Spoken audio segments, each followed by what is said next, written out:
of the upcoming Pasadena Small Business Success Summit, which is it's less than 3 days away. I cannot believe it. Our first annual event coming up. And it's Thursday, June 14th at the Hilton Pasadena, California. The theme of this year's event is building the business of your dreams. And I thought we'd do a little Facebook Live with two of our keynote speakers, one of which is on the line right now, and that's Melanie Benson. Hi, Melanie. Hi.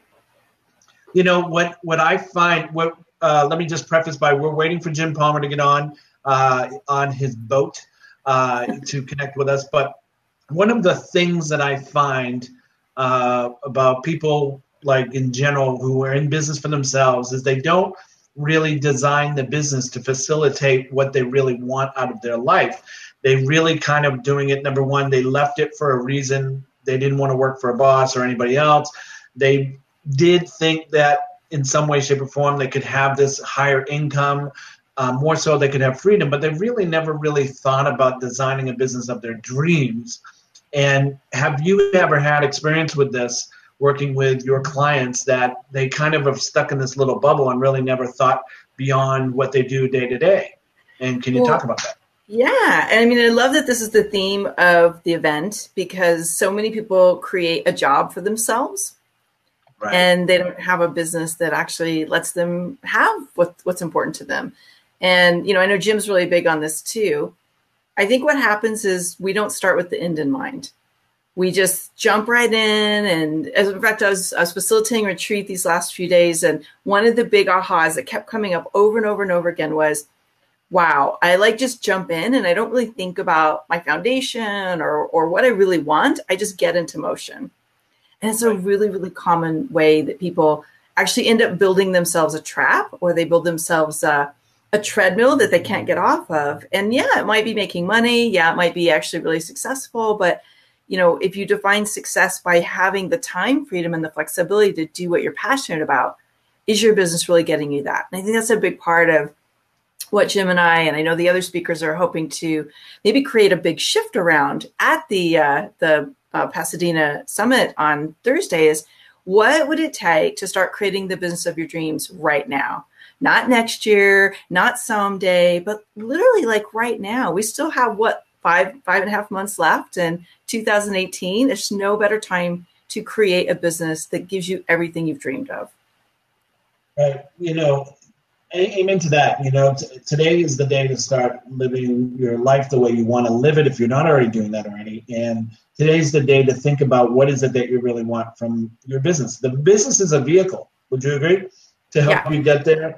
It's like the ultimate investment as far as I'm concerned, because you have so much more power over the results from it than any other really investment that's out there, you know? Yeah. So what are some of the mindset traps that people get into that prevent them from even thinking that big anyway? Thinking about, what do I really want in my life? And, you know, what are some of those things? Talk about it.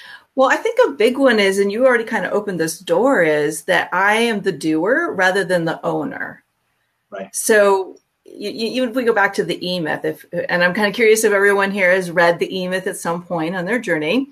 Well, if you follow that philosophy, you're building a business around something you're good at, something that you believe you can offer to the world, and now you're the only one that can do it. What happens is you become a bottleneck to how big your business can be, let alone having any kind of life, right? So what if you went in with the idea that my job is to impact as many people and to create sustainable wealth, to do good in the world? It's not just to accumulate money for most of us. It's like we really want to be able to reinvest this financial good back into the work we're doing, back into, you know, most of the people I know are big philanthropists. It's like we want to be able to do more and be more, have more, create more, impact more. Look who's here. Can you hear me? Yes. Yeah. Oh my God.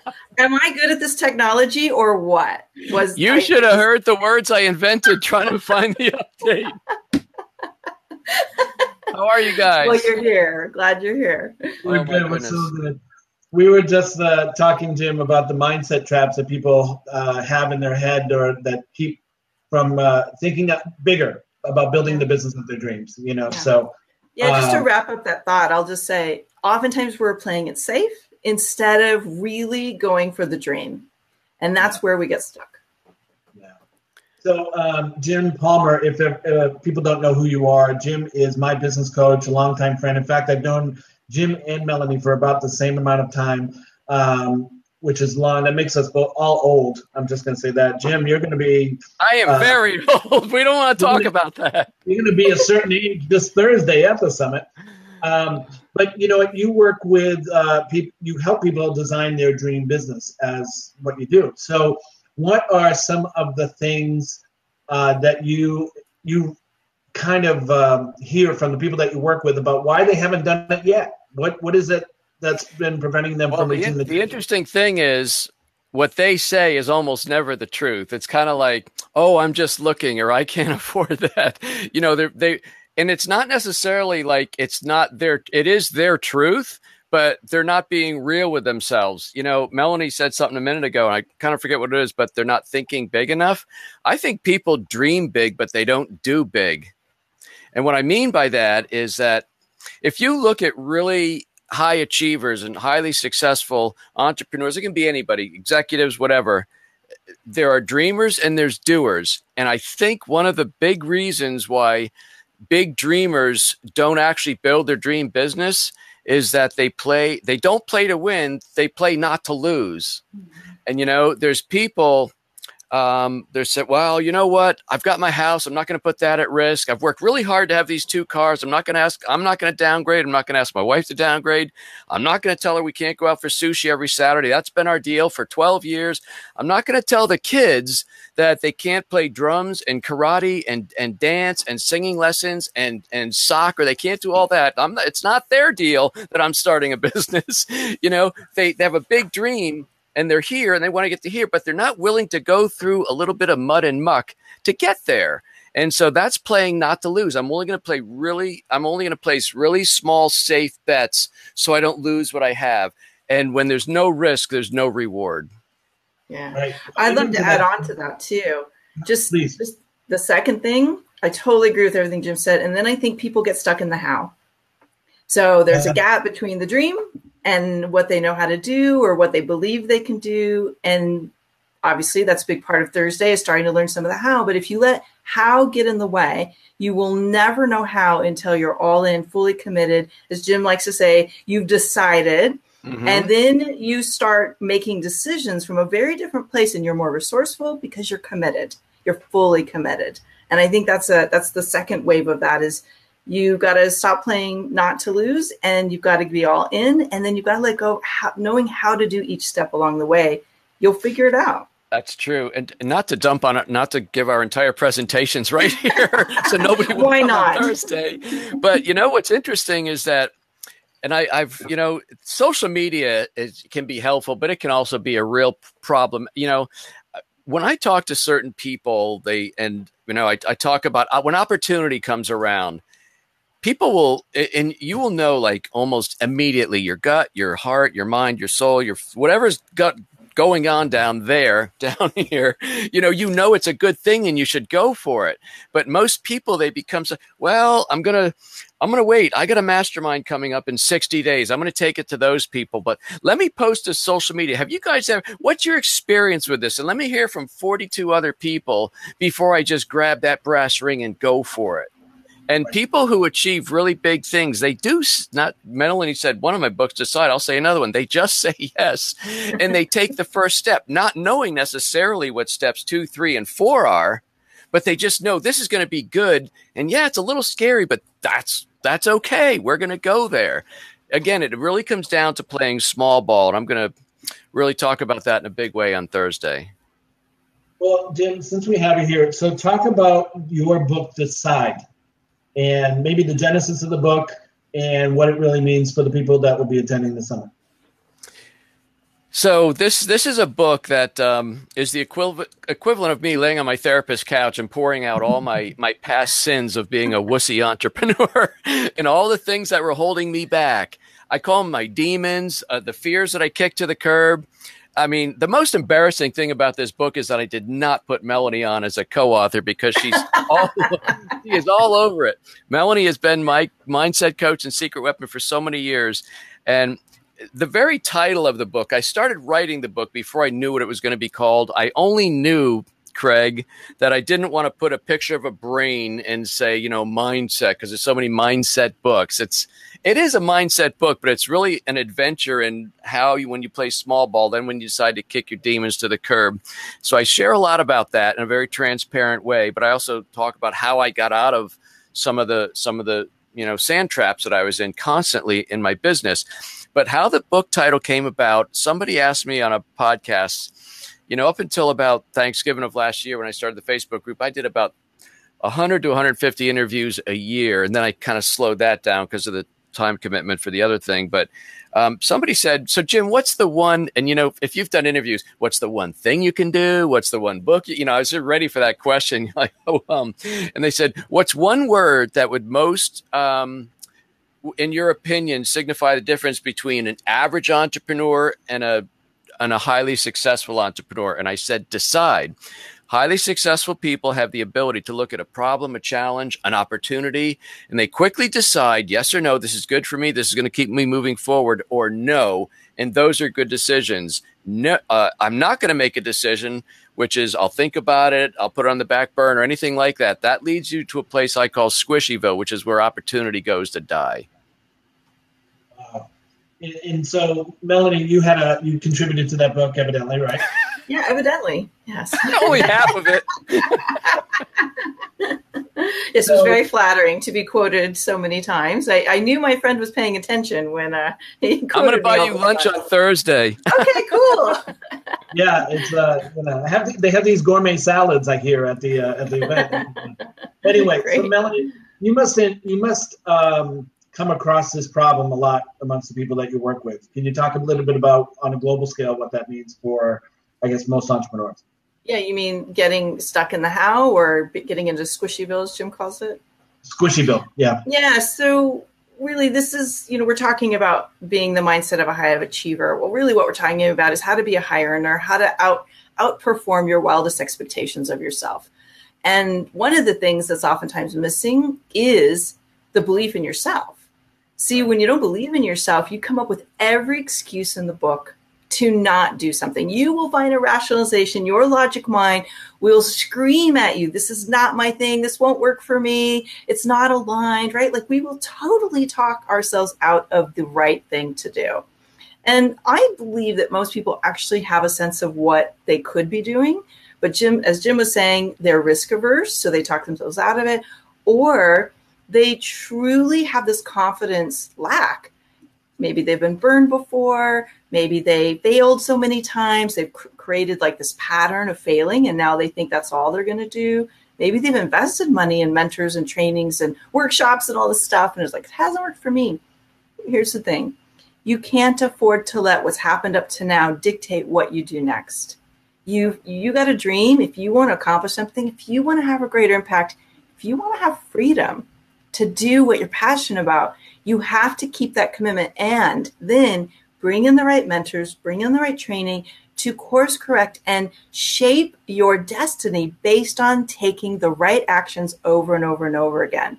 So yeah, you might have some missteps, but the key is when you're working with a coach or a mentor, they're like, okay, don't do that anymore. Do more of this, right? And then the machine gets moving fast and you're like a rocket towards your destination instead of zigging and zagging and feeling frustrated. And I think that, in my experience, is why a lot of people never fully achieve their potential, never really take their business to the level they dreamed of. It's because they don't have the right power systems fueling their actions. Can I add to that, Craig? Absolutely.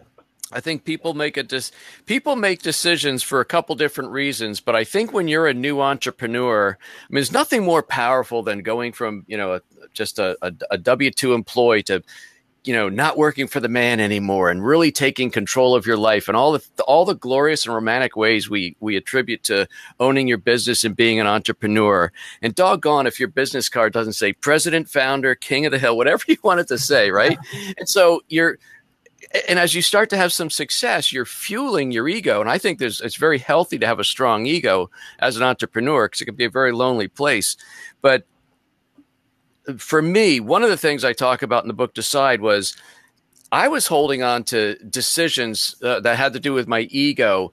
And there came a point, and it was right around 2008 or 9, when I decided that the outcome I was trying to achieve was more important than me being the smart one and the reason for all my success. So when I started working with Melanie, and then there's a few other people that were mentoring me, it's like, I really wanted to get away from here and go to here. And doggone it, if I just follow their advice and it's not me being this, oh, look how smart I am. It was more, I wanted to be here. That was more important than me being the driver of the train. That's what I tell my coaching clients. Are you prepared to let me drive even for a little while? You know, that's a very big thing about whether you're going to have success as a coach or not, if somebody's willing to let you take the wheel. Well, let's talk about that because, you know, for years upon years upon years, I attended seminar after seminar after seminar. And Jim, you and I talked about this, about you know, basically getting a notepad and have 13 pages of notes and then taking it home and not doing a thing with it. So both of you, let's start with Melanie actually this time. So Melanie, what do you say about people who are going to seminars and then say, I feel great. Then they get home and they have 13 pages of notes and do nothing. What do they need? What do they need to be successful once they leave the summit? Okay, so I don't know if there is just one answer because I think people are motivated differently, but I think there's a couple of things that are missing. One is you haven't created space to implement. So some people are idea addicts. They just like the energy of that whoosh, like, oh my God, I've got this cool idea. They love the creativity. They love the energy of getting new possibilities in their mind. But they're not in the habit of taking action. So in order to do that, though, you've got to do two things. One, you have to create space to implement. And two, you have to know what is aligned to implement. So I like to look at things as high payoff activities. What are the actions that will get you to your goal in the fastest way possible? That's one of the habits of a high achiever. That's one of the things that separates the person who accomplishes their dream business from everyone else, is they get really clear what works for me to get me in, you know, momentum mode, and will actually drive the most profitable, the most momentum generating results. And you have to know what that is for you. So I think that's one of my big shifts in my own life was, if I was going to all these different events, what was going to separate me? Showing up at the next event, still looking for the next idea, or actually hiring a mentor, putting the training into action, and getting clear what would work for me. So that really differentiated it for me. Yeah, I mean, I kind of prefaced with I attended every event known to man and have millions of notes, and I still have them. There's binders upon binders and stuff like that. But one is my story about contacting Jim in the middle of the night saying I need help. It's like I needed somebody to guide me. So, Jim, run with that. It's like. First of all, this is why I love Melanie. I feel like a bull in a china shop when we're on the same show because I'm just like, blah, blah, blah. And she says it so beautifully and eloquently. But there's a thing. Busyness is not productivity, right? And I think this is where you and I first met, Craig, when we were showing up at all these seminars. We were seminar junkies. And, again, somewhere around 2008 or 9, when I really got invested with Melanie and some other folks, I came to realize that there's a thing called an open mind and there's a closed mind. Now, most people think, whoa, I have an open mind, right?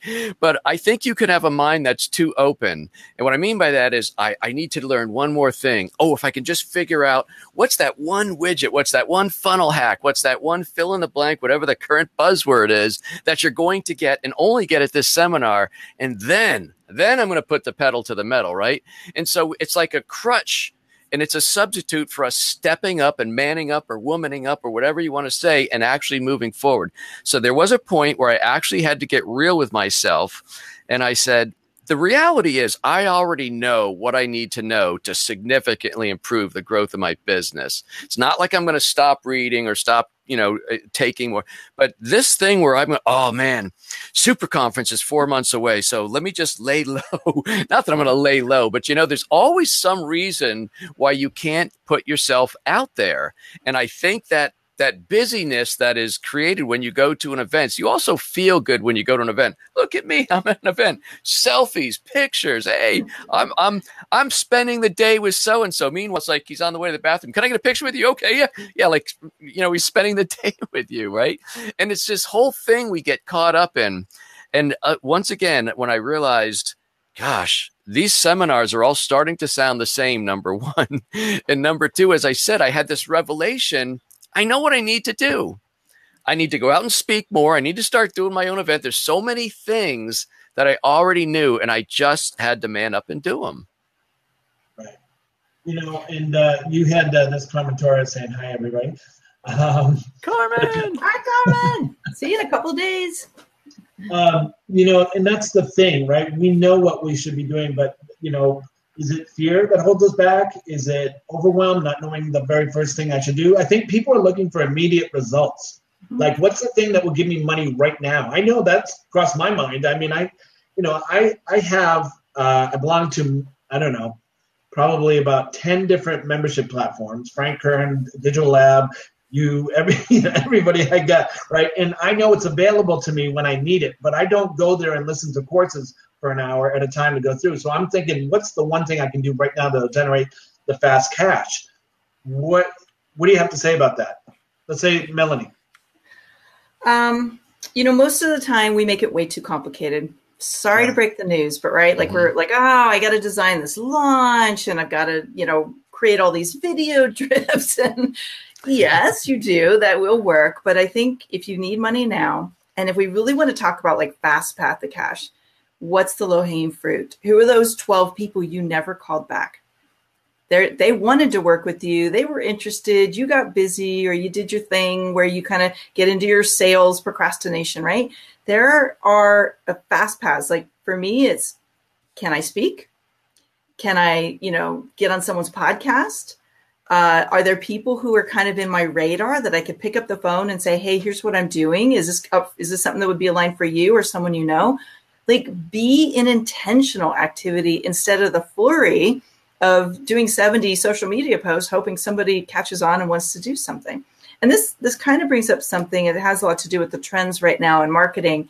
But I think a lot of us are kind of watching really big name marketers and going, if I just put some ideas out there, people are going to like follow me and want to work with me tomorrow.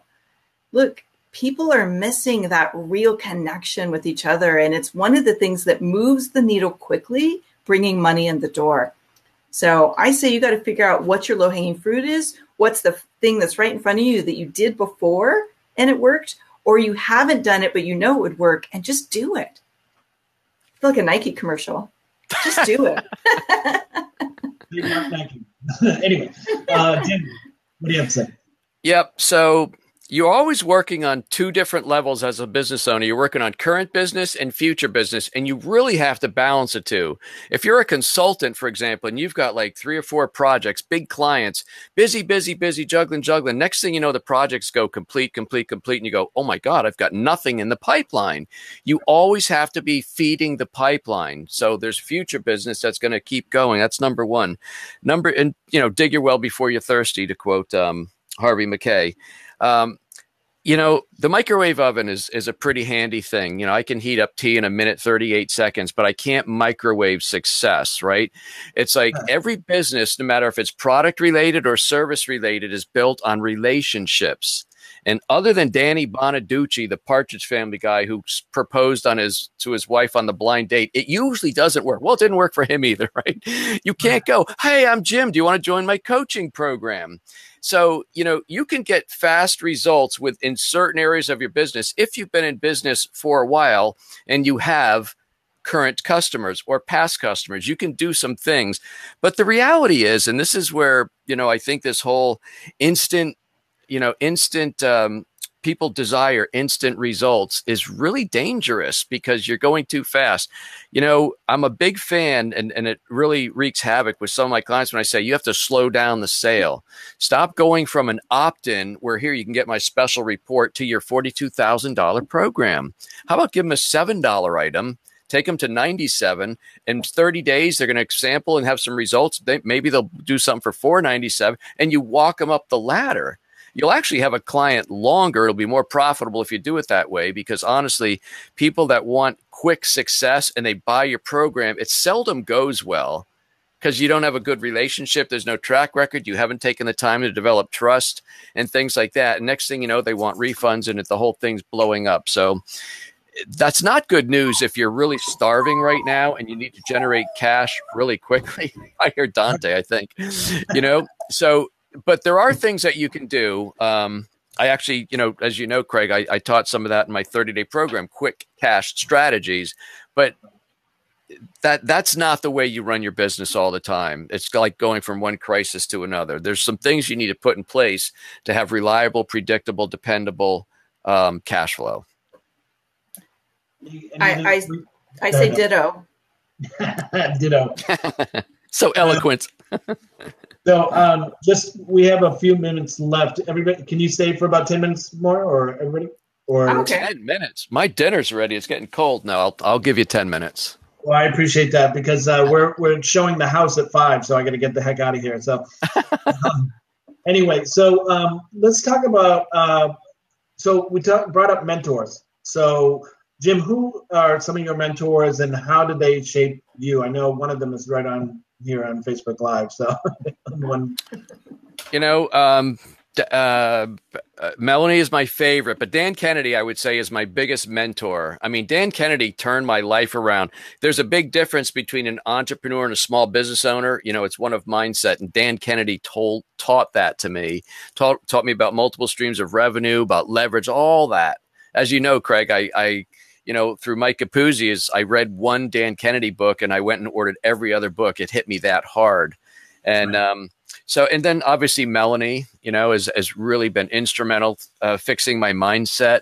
There's a couple other people whose names you may not know, and I probably don't want to say just because that's our relationship. But without a doubt, I don't have like 12 mentors. I probably have 3 or 4 that have significantly impacted my life. And I think that's healthy, by the way.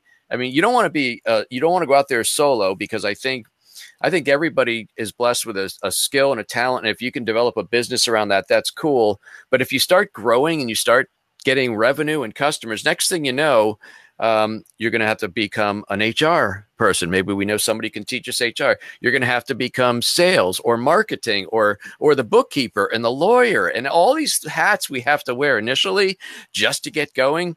But the sooner you can get back, this is Melanie's phrase, to your genius, the sooner you get back to focusing on what you do, what your core strength is, and what I call it is your high revenue generating activity. Like there's so many things I'm not good at. And so I have a team that just supports me so I can just coach, because that's my gift. And I think that's what you have to do. So the quicker you can get into that, I think the better. And honestly, if you have more than, I'll get off this in a second, but I once talked with a prospective client. He said, "Jay, I'm already working with 4 coaches." I said, "Well, I think that's 2 or 3 too many." But, if it's working for you, go for it. Right. Melly, who are some of the coaches you've worked with or mentors? And tell me what you believe the value is of having a mentor or a coach. Yeah. Well, so one of my little secret sauces was I hired a coach before I even started my business. And they actually helped me map out a plan and become the person who could take these big leaps and steps. So one of my big mentors that literally changed the trajectory of my life was Christopher Howard. And it wasn't because he taught me how to market. It wasn't because he taught me how to run my business. He taught me how to think in a way that I could achieve anything I ever set my mind to. And what was so interesting is I had actually taken a lot of classes. I masterminded with some of the best marketers, and I had all of the knowledge, but I didn't have the inner clarity and confidence to do what needed to be done. And so by learning how to power myself up from the inside out, that's when I made that leap from being stuck at $1,000 a month to 6 figures. And then 6 figures every year, another boost, another growth, another level for many years after that. And it's one of the reasons why I always start my clients with, are you the person who can pull this big dream off? Or are you right now stuck because inside you're not the person that can pull it off? So for me, that was what did it for me. Being surrounded by people who thought very successfully, who had the habits of highly successful people, and then, learning how to override my fears and my doubts when I'm plagued with them. That was what turned me into what I think was like a real rock star at the time. Like I could achieve things that my peers were like, yeah, it would be nice to, create 2 6-figure leaps in a year. How'd you do that? It's like, I wasn't doing anything different. I was just motivated differently, and I wasn't letting my head trash clog up my decision making. Right. Well, and if I may say, I reached out to Jim. Jim, with all due respect to Jim, is a very brilliant man, and I love him very dearly. But a lot of the things he shares with me, I know, but I got to hear it. I got to hear it when I need to hear it, and I need to hear it differently sometimes. And then I go, bam, like who's the low hanging fruit right now? Or who's your biggest clientele? Tell me about your clientele. Or have you tried this strategy? Or are you making phone calls? Are you following up? Are you doing that? It's like, sometimes you're so, overwhelmed by the entire business that you forget the core fundamentals. You forget those things. And that's what the value, my biggest value, number one, my biggest value with Jim is him believing in me when I don't believe in myself. Number two is reminding me of the core fundamentals of, number one, why I'm in business, and number two, of the things that I know I should be doing on a regular basis. Those have been the real value from Jim. And he's just a good guy. Same with you, Mel. Whenever I've had challenges, I've come to you and you've just talked to me like a human being. You've never, made me feel like I was a client or something like that. You make me feel like a friend, and that helps me believe in me. My greatest job on this planet is to remind you how powerful you already are, and then help you eliminate the things that are in the way. That's really all a good coach does. And this is just kind of, I know you probably want to take us into a new subject, but just coming back to Thursday for a minute, what an amazing opportunity that's available to our community, that there are several mentors who have achieved significant success, all going to be in a room at the same time. It's almost like if you tried to invest with each of these mentors separately, it would be a $10,000, $50,000 investment, right? But now in one space, having lunch, sharing some of our great wisdoms, the hard knocks, the things that made us really good at what we do, now you can come and experience that for a half a day or whatever, 3/4 of a day for a fraction. I'm so excited to be a part of this. And yeah. The entrepreneur. But it's a good thing. Go ahead. I'm sorry, Mel. Well, I said it's a good thing that it's basically for the price of a dinner out, you're going to get some of the best mentoring you could possibly invest in for 100,000 times that price. Craig, I want to give you an attaboy, because you have achieved a lot of success in your life. I mean, many times you're like you keep doing it in different spaces, different locations. And that's really one of the secrets, is that if you need to be willing to put yourself in a situation where it's likely to be uncomfortable. Turning point for me, I usually only share this story at Dream Business Academy, but if your audience is really nice, I might share it there. I call it my most embarrassing moment as an entrepreneur. It's horrible. I've actually had therapy to block it from my memory, but it's very powerful, because it was absolutely the turning point when my revenue started going like this to going like this. So we'll just leave it at that. If people are watching and they then come and they say, Jim, you forgot to tell us this, I might tell it. We'll see what happens. I hate turning red in front of people, and I turn red even telling the story. But the point is, when I got in that situation, I already felt inferior, like I was not the sharpest knife in the drawer, so to speak, and things like that. But I also knew this was a turning point, as I said earlier, that I was no longer concerned that I was the smart guy. I needed to get my business healthy and growing, because I wanted to help my girls with college. I needed to increase my revenue and cash flow, and it wasn't happening with my own smartness. So I put myself in a situation where I got schooled and mentored, and actually horribly embarrassed one day, but that proved to be the kick in the butt that I needed. Yeah, is that the one when I was there, or is that a different one? You were, but I don't want to tell all the players. I know what it is. I'm not going to make it. Okay. You were there. I think you let me cry on your shoulder after I composed myself. That should be a standard for all coaches to deliver to their clients. By the way, we joke about it, but that gives me permission to be the coach that I am today. I hold people's feet to the fire, because darn it, that's what made me better. Absolutely. Well, you know what? Let's just wrap up, because I gotta get the heck out of Dodge. But who should be at this event and why? Mel, start with you. Any service professional, entrepreneur, coach, consultant who is working way too hard in their business and is ready to find a smarter, more sustainable way to grow so that they can actually start enjoying more of their life. Good. How about you, Jim? I could say ditto, but I'll do a little bit more than that. To be different, be unique. Just to be unique. What she said. I agree. But if there are some entrepreneurs, people who are thinking that you should be there too, because you're going to get an education so much. But if you're struggling, I really enjoy when there's people in the audience who, with all the best of intentions, set out to grow their business, and they find themselves working 70 or 80 hours a week. And God forbid they ever divided the money they're actually making divided by the hours, they would be horribly, it'd be way off the rails, because we've all been there. We've all done that. And I know Melanie's just going to rock your world. And I know Carmen's got some great stuff from the HR perspective. You've given me an hour, and it's taken me 3 days to get it down to an hour, but I'm going to really pack it full of some actionable things they can do to create their dream business. Can I add one more? Yeah. Sure. I think there is oftentimes a group of people who they're watching other people make money in their business and they're going, why am I trying these same things and it's not working for me? So if you've been trying to get more your business to perform revenue wise, you're trying things and it hasn't just quite worked, and it's like you deeply want your business to be profitable and or just sustaining itself, be there. You're going to learn some things that will transform the way you make money in your business. And to be very candid about it, there's no damn good reason not to be there. That's true. When you look at the talent that's coming and the salad that he's going to feed you for lunch, it's going to be an amazing day. One conversation, one idea can change everything. You can't be too busy. You can't be too poor. You can't have known enough to not be there, especially if you live in the area. So it's truly going to be a great event. Thank you for putting it on, Craig. If I can be there and you live anywhere near LA, you should be there too.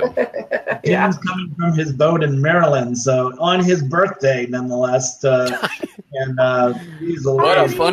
a funny story that was. Craig's like, "Can you come?" Yeah, well, I don't leave my boat much. I'm not speaking much, but Craig, I'll do it for you. When is it? June 14th. I'm like, But shows how much I get to actually have a birthday celebration with my friend this year. That's right.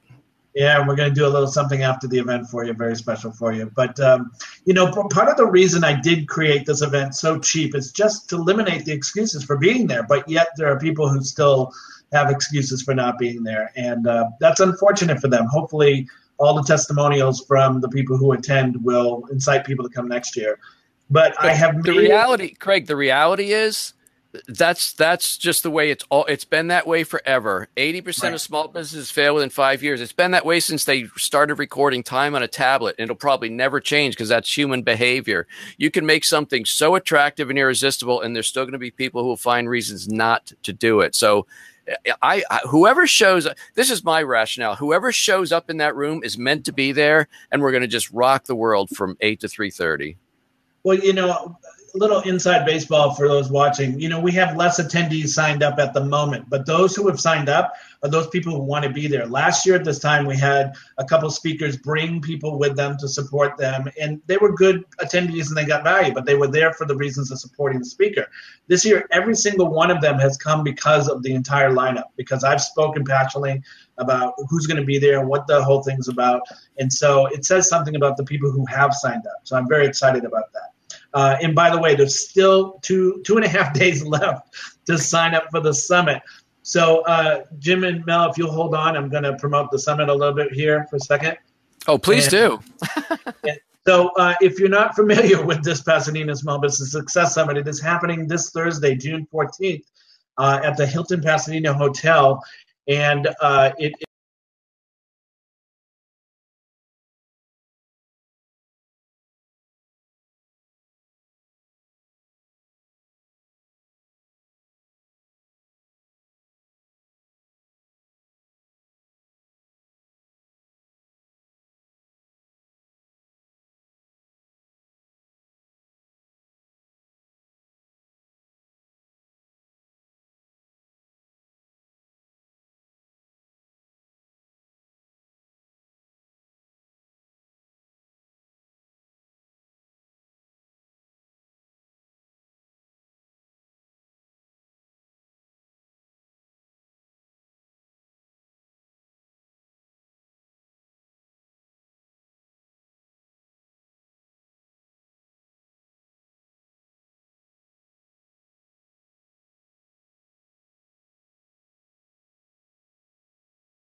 Jim, Melanie, Mel, are you on yet? No, hold on. Yeah, where'd Craig go? There they are. All right. So Jim and Melanie, thank you so much for being here. Craig, you're the host. Get back on the air. Yeah. You know what? I don't know why it dropped you, but it's you're there. You are right man. there. Melanie, we're gonna interview each other, I guess. Yeah. So we promoted the heck out of this. Goodness. Well, I'm sure looking forward to seeing you. And by the way, if you're watching this program and you know somebody who should be at this event, tell them about it. They, they deserve to be. Yeah, tell a friend. Bring a friend. That's a good idea. I might make it worth your while if you tell a friend and bring them to the event. I wonder if Craig's pulled the plug. Oh, no, you can't hear me? Anyway. I can hear you. Jim, you can't hear me? Can you hear Craig or just me? I can hear Jim. Yeah, I can hear me. I can hear Jim. I can hear Craig. Jim can't hear us. I can hear Melanie. I think that's a sign it's time to go. But I can't wait to meet you guys there. Can't wait to see you guys there. And yes? No, I was pointing to Jim to hold on. Oh. Is he stuck? Anyway, all right, everybody. Say goodbye. We'll see you on Thursday, June 14th at the Hilton Pasadena. Have a great night. Bye, everyone.